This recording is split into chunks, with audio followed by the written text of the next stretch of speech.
By the time the American apology arrived, the lives of the Ahmadi family were already upended. And being falsely accused by the US military of ties to the Islamic State was not the worst part of the ordeal. The Ahmadis grasp onto a sense of pragmatism. They want compensation from the US government and help in leaving Afghanistan and getting resettled in the United States or another safe country, family members said. 10 students of Bethel Baptist High School in Kaduna State, Nigeria were released by their captors, 74 days after they were abducted by bandits.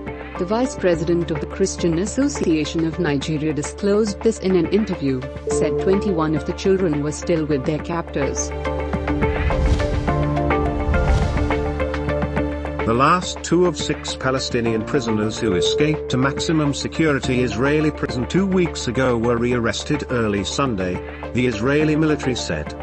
The escapes set off a massive pursuit operation that captured the first 4 inmates in 2 separate operations in northern Israel. All 6 inmates come from Jenin. World leaders are returning to the United Nations in New York this week with a focus on boosting efforts to fight both climate change and the COVID-19 pandemic, which last year forced them to send video statements for the annual gathering. The UN 26 Colombian Pesos conference aims to wring much more ambitious climate action and the money to go with it from participants around the globe. Foreign Minister Jean-Yves Le Drian lamented the duplicity, disdain and lies from allies over the growing crisis. France's Foreign Minister, Jean-Yves Le Drian, denounced the duplicity, disdain and lies surrounding the collapse of a $66 billion contract between France's state-owned naval group and the Australian government for conventional submarines.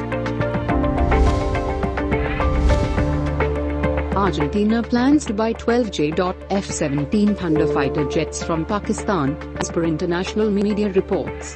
One report states that Argentina has officially included $664 million in funding for the purchase of 12-pack J.F-17A Block 3 fighters from Pakistan in a draft budget for 2022. Argentina tried to buy jets from a few other countries over the past couple of years but always fallen short due to British objections. Pakistan has recorded 2,580 new coronavirus infections during the last 24 hours.